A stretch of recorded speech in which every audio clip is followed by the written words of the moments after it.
Mali by ste byť hrdí na toto vaše gelnické mesto a ja som hrdý, že teda som sa narodila, že môžem sa hlásiť ako rodák u Gelnici. Takže toto je moje také význanie k tomuto mestu, ktoré žiaľ Bohu nie veľmi poznám, ale dnes si urobím dostatok času, aby som si ho popozeral, aby som naozaj videl, že aké je krásne. Dobre, tak neviem, čo by ste chceli vedieť o mne, ale začnem asi tak zoširoka. Nie, ja budem stáť, lebo ja som učiteľ a my učiteľia radi stojíme a aj chcem, aby ja som videl vás, aby vy ste videli mňa, takže ja to odstojím si. Bývam v Spišskej Novej Vsi, čo je neďaleko teda od Gelnice, ale pracujem v Prešove, takže bývam ako keby som žil v dvoch mestách. Cez týždeň som v Prešove, cez víkendy chodím domov k rodičom do Spišskej Novej Vsi. Učím na vysokej škole a učím také veľmi strašidelné predmety. Môže potvrdiť? Nie sú strašidelné. No, nie sú strašidelné, dá sa to zvládnuť. Ale keď sa niekomu povie, že učím dejiny spisovnej slovenčiny, učím dialektológiu, dialektológia to je vlastne ako sa rozpráva nárečím na jednotlivých oblastiach Slovenska a učím vývin slovenského jazyka a to je asi to najstrašnejšie, pretože vlastne učím slovenčinu, ako sa rozprávalo niekedy v 13., 14., 15. storočí. A boli by ste prekvapení, ako sa tá slovenčina veľmi zmenila. Možno my, keby sme mali taký stroj času a z toho nášho 21. storočia by sme sa preniesli do toho 14. storočia, asi by sme si Slováci navzájom nerozumeli. Že? Sú tam také veľké rozdiely a možno potom aj študenti majú trošku problém s tým, ako pochopiť tie zmeny, ktoré sa v slovenskom jazyku stali. Takže učím takéto možno odstrašujúce predmety, ale učím aj niečo zaujímavé, čo mám ja veľmi rád, a to sú dejiny a teóriu komiksu. Máte radi komiksy? Čítate komiksy? Výborne, takže aspoň budete vedieť, keď budete chcieť ísť na vysokú školu, že vás tam čaká aj niečo príjemné, nie len morfológia, a nie len syntax, a nie len, ja neviem, ortografia, právopis, čo teda nemáme radi všetci, ani ja nie. Máme radi právopis? Nie. Diktátky som neznášal nikdy a ani teraz ich neznášam. Takže, ale aj to sa žiaľ učí na vysokej škole, lebo keby ste sa stali učiteľmi a teraz prídete pred žiakov a napíšete nejakú tvrdku na tablu, asi to nevyzerá veľmi dobre. Ale máte aj také zaujímavé predmety, ako je napríklad teória komiksu, takže aj s týmto sa môžete pohrať. No a okrem toho, že vlastne učím na vysokej škole, učím aj mladých začínajúcich autorov. Keď sa napríklad niekto z vás zúčastní na nejakej literárnej súťaži, skúsili ste už niečo napísať? Chcete? Ja. Napísala si? Ja teraz zajtra idem do Púchova. Wow, tak ďaleko aj do Púchova. Čo tam je za súťaže? Neviem, tá lampa zázračná, či čo je? To som s babkou písala, také basničky. Paráda. A prečo až do Púchova, keď vlastne tu nedaleko sú krásne súťaže literárnych kežmarov? Úplne najstaršia slovenská súťaž určená deťom, odporúčam napísať, poslať a je perfektná tým, že ste tam až 2 dní v tom kežmarku, že aj prespíte a toto je podľa mňa to prespanie je najkrajšie zo všetkých, lebo tam si môžete... A ja som ešte pesničky. A ty si aj pesnička, ale na pesničky neviem, či existuje súťaž, ale dúfam, že ju urobia. Takže keď učím, tak učím aj takéto deti práve, ktoré vlastne chcú písať, stretávam sa s nimi a pomáham im, aby to, čo napíšu, aby bolo pekné a aby sa tomu čitateľovi páčilo. No a okrem toho, keďže mám veľa voľného času, čo ho beriem, tak vlastne venujem sa literatúre pre deti. Vidíte tu nejaké knižočky, ja som ešte nejakú jednu doniesol ukázať. Píšem aj pre dospelých. Som šéfredaktor jedného literárneho časopisu, tiež vám ho ukážem. A čo mne robí osobne veľkú radosť, tak to je práve divadelné predstavenia. Ja si myslím, že keby som sa náhodou ešte raz narodil, neviem či v Gelnici alebo niekde inde, a mal by som ísť niečo študovať, tak asi by som išiel študovať divadelnú réžiu. Nejako ma to chytilo za srdce a robíme také veľké divadelné predstavenie napríklad na hrade Ľubovňa. Vidím práve tu, kde asi rozprávka býva a práve táto kniha vyšla alebo vznikla na motívy tých ľubovňanských predstavení. Neviem, či ste už boli niekedy na hrade Ľubovňa. Tam mám pohľadnicu Ľubovňanského hradu. Tam je, ale aj tu je krásne. A keď ste tam ešte neboli, tak vás srdečne pozývam. 2. júlový týždeň máme divadelné predstavenie a teraz bude predstavenie o mníchovi Cipriánovi. Asi ste možno videli ten film o mníchovi, ktorý sa rozhodol, že bude lietať, že si urobí krídla. No a my sme to urobili tako rozprávkovejšie, že budú tam aj zlá čarodenica Kikimora, budú tam aj kráľ Tatier, budú tam aj rozprávajúce vtáčiky. Taký veľký, budú tam vlkoláci, tých mám ja obzvlášť rád, takže bude to taký veľký rozprávkový príbeh, ktorého hlavnú úlohu bude práve hrať ten mních Ciprián.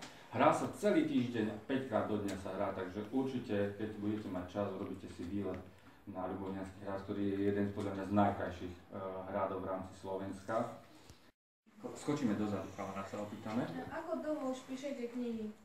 Keď si vypočítaš, takže od toho roku 1997 viac menej s takými krátkými prestávkami. Ja nemám dobré známky z matematiky, respektíve mal som dobré známky, ale matematiku som mal naposledy na gymnáziu a to už je veľmi dávno, takže musíš si vypočítať. 2016 minus 1997 je veľké číslo. Dobre, nech sa. A ja niečo, že keď píšete tie rozhlasové večerničky, myslíte si, že dnešné deti počúvajú rozhlas tak, ako to bolo za môjho detstva? Vraj áno, ale už to nepočúvajú tak, ako to počúvali sme my, že ja som napríklad chodil, keď v sobotu popoludní vysielali tie rozhlasové hry pre mládež, ja som mal také ešte staré ruské rádio a ja som išiel do lesa a mal som ho prilepené k uchu, aby neboli ešte slúchadlá teraz. Ale teraz je taká úžasná stanica internetová, ktorá sa volá Radio Junior. A tam vlastne si môžete tie rozprávky popočúvať, alebo si ich môžete stiahnuť z internetu, to je úplne úžasné. Teda nie ste odkázaní, že kedy to budú vysielať, ale popočúvajte si. Ale ja si myslím, že nie je to až také zlé. Ja viem, že tá konkurencia televízie je veľmi veľká, aj to, čo Slovenský rozhlas urobil, že tie rozprávky posunul z Bratislavy na Regínu alebo na Devín. Ale ja si myslím, že tie deti ešte stále si nájdu tú cestu k tej rozprávke, k tomu hovorenému slovu. Je toho už menej, ale ešte to funguje. Lebo sú pohodlní čítať, radšej počúvajú. Ale zase je to čosi iné. Lebo ja keď hovorím, že ja keď napíšem rozprávkovú hru, tak predstavujem si to inak. A zrazu to dám do Bratislavy, tam to chytí dramaturgička, tam to chytí režisérka. Ona si to obsadí istými postavami, istými hlasmi. A ja keď to počujem v rádiu, tak zrazu je to pre mňa úplne nová hra. Lebo tam sa odohrávajú, keď som robil napríklad Med ľadových kvetov, tak zo začiatku som nepočul, aké buď hudba v pesničkách.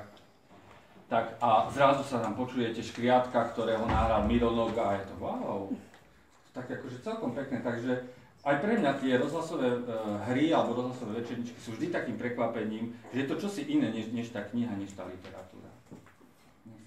Čo vás priviedlo k tomu, aby ste písal knihy? Aby som začal písať. Asi to, že veľmi rád som čítal, ja som rád, že som v knižnici, do knižnice aj rád chodím, pretože ako dieťa som chodil skoro každý týždeň do knižnice a objednával som si veľké množstvo kníh, nosil som si. A tak ako sme hovorili, že mám rád hrubé knihy, tak som čítal. A asi tak ako každý, kto niečo rád robí, tak si to chce vyskúšať. Ja neviem, chalani, keď pozerajú v telke futbal alebo hokej a niekto dá akože dobrý gól, povedia, že aj ja by som chcel byť taký, jak Hamšík, alebo ja neviem, jak to, tak si poprvé si urobia vlastne to také na hlave ako Hamšík a potom začnú skúšať hrať futbal, aby sa mu vyrovnávali, aby aj oni boli dobrí futbalisti. Babi, ja neviem, ste pozerali Superstar alebo čosi a povedali, tá dobre spieva, ja by som chcela byť taká speváčka a začnete skúsiť spievať. A presne to isté s čítaním, som si prečítal knihu a som si povedal, tam je Pullman, Filip Pullman a som si prečítal to čo si mal v ruke, a najhrubšia kniha. Ak som si prečítal túto knihu a som povedal, že keby som aj ja vedel napísať takúto knihu, ktorá toho čitateľa zaujme a že ju nepustí z ruky, a tak som skúsil písať. Do Adela, neopováž sa. Ale ja som to nechcela povedať nahlas. Nadávala som len pre seba a nahlas som chcela povedať, že do pitvora. A to sa môže. Nemôže. Nezabúdaj, že zhrešiť sa dá aj myšlienkami. Reholná sestra Agáta prísne zodvihla ukazovák. Adela sa zamračila, odula spodnú peru, ako vždy, keď sa hnevala a špičkou nohy začala kopať do kameňa, ktorý vytrčal zo zeme. Adela, prestaň, zničíš si topánky. Adela podraždenie odfúkla, ale kopať do kameňa prestala. Teraz choď dovnútra a premýšľaj o tom, čo som ti ráno povedala. Adela sa neochotne otočila na päte a vošla do domu, v ktorom bývala už 3 mesiace spolu so svojimi 2 bratmi. Dom je žltý a trochu pripomína zámoček. Pri vchode sú totiž kamenné stĺpy podopierajúce trojuholníkovú striežku, na ktorej sú nakreslení tuční bieli anielíci. Adele sa dom nepáči, lebo vyzerá tak babsky a ona nemá rada babské veci. Keď jej minule chceli reholné sestry do kostola obliecť sukňu, začala jačať, škriabať a hrísť, až jej napokon dovolili nechať si nohavice. Adela vošla do domu a hneď hľad narazila na Lukáša. Mala s ním ešte nevybavené účty, preto chcela posmešne vychytnúť. Lukáš, zadobí, ukáž! Ale vedela, že sestra Agáta kráča za ňou a tak na ňo iba ukázala prstom a palcom si prešla po hrdle. Lukáša nemá rada. Je v dome zo všetkých detí najstarší, má svoju bandu a menším deťom robí zle. To však Adelu netrápi, lebo na ňu si nikdy netrúfol, ale raz ho prichytila, ako si robí srandu z jej najmladšieho brata. Malý Miško, hoci má už 5 rokov, rozpráva tak zle, že mu vôbec nie je rozumieť. Niekedy iba Adela vie, čo chce povedať. Deti sa mu za to posmievajú a hlavne Lukáš. Minule mu kázal, aby si prstami chytil jazyk a povedal slovo automaticky. Keď to Miško urobil, Lukáš sa začal rehotať a každému vykladal, že Miško povedal, že automaticky. Keby ju vtedy sestra Klára od Lukáša neotrhla, rozbila by mu hubu a on by teraz rozprával rovnako nezrozumiteľne ako Miško. Za to, že sa pobila s Lukášom, nesmela týždeň hrať futbal a to ju naštvalo ešte viac. Adela veľmi rada hráva futbal. Je schopná kopať do lopty aj celý deň. Sestra Agáta síce tvrdí, že sa to pre dievča nehodí, no Adela na to nedbá. Stále vymýšľa nové futbalové finty a plánuje zápasy. Aj teraz, keď sedí sama v izbe a má premýšľať o ranejších výčitkách sestry Agáty, myslí na futbal. Za domom je veľká záhrada, na ktorej sa dá perfektne hrať. Bolo by to však ešte lepšie, keby odtiaľ odpratali lavičky a tú smiešnú jaskinku, na ktorú musia dávať pozor, aby k nej nezaletela lopta. Jaskinka stojí vzadu pri plote a rehoľno sestry si ju sami pozliepali z veľkých kameňov. Vnútri je socha panenky Márie, ktorá v noci svieti.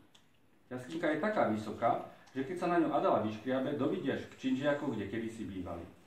Museli však odtiaľ odísť, lebo mama prestala brať lieky, začala rozbíjať taniere a cez balkón vyhadzovala von všelijaké veci. Detky, ktoré potom prišli do bytu, ich povedali, že už nie je schopná postarať sa o svoje deti. To bola samozrejme blbosť, lebo o všetkých sa dokázala postarať Adela. O Miška, o Milana aj o mamu, keď jej bolo zle. Tie tetky tu ju však vôbec nepočúvali, hoci im povedala, že sú kravy. S oboma bratmi ju presťahovali do toho hnusného žltého domu, ktorý Adela neznáša.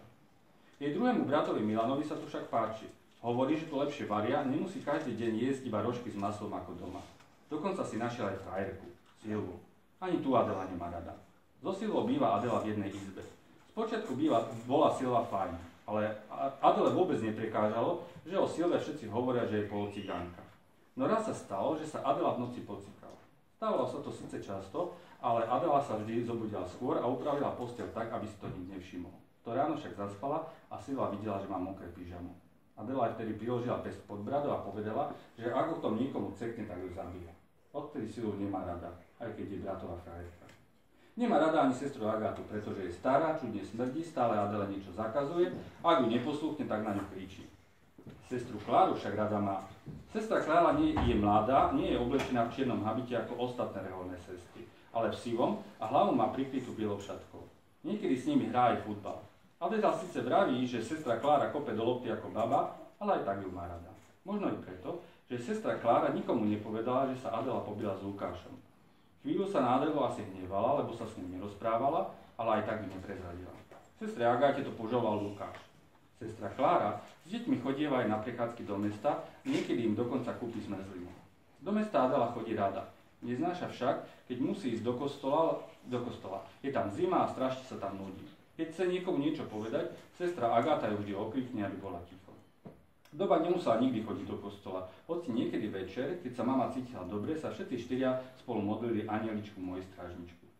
Adela si svojho strážneho aniela vždy predstavovala ako Schwarzeneggera s puškou cez plece a s granátmi za opaskom, a nie ako blondínu v nočnej košeli a s krídlami, ako majú zavesenú nad Cilinou postelou. Ako by taký babský aniel mohol niekoho ochrániť.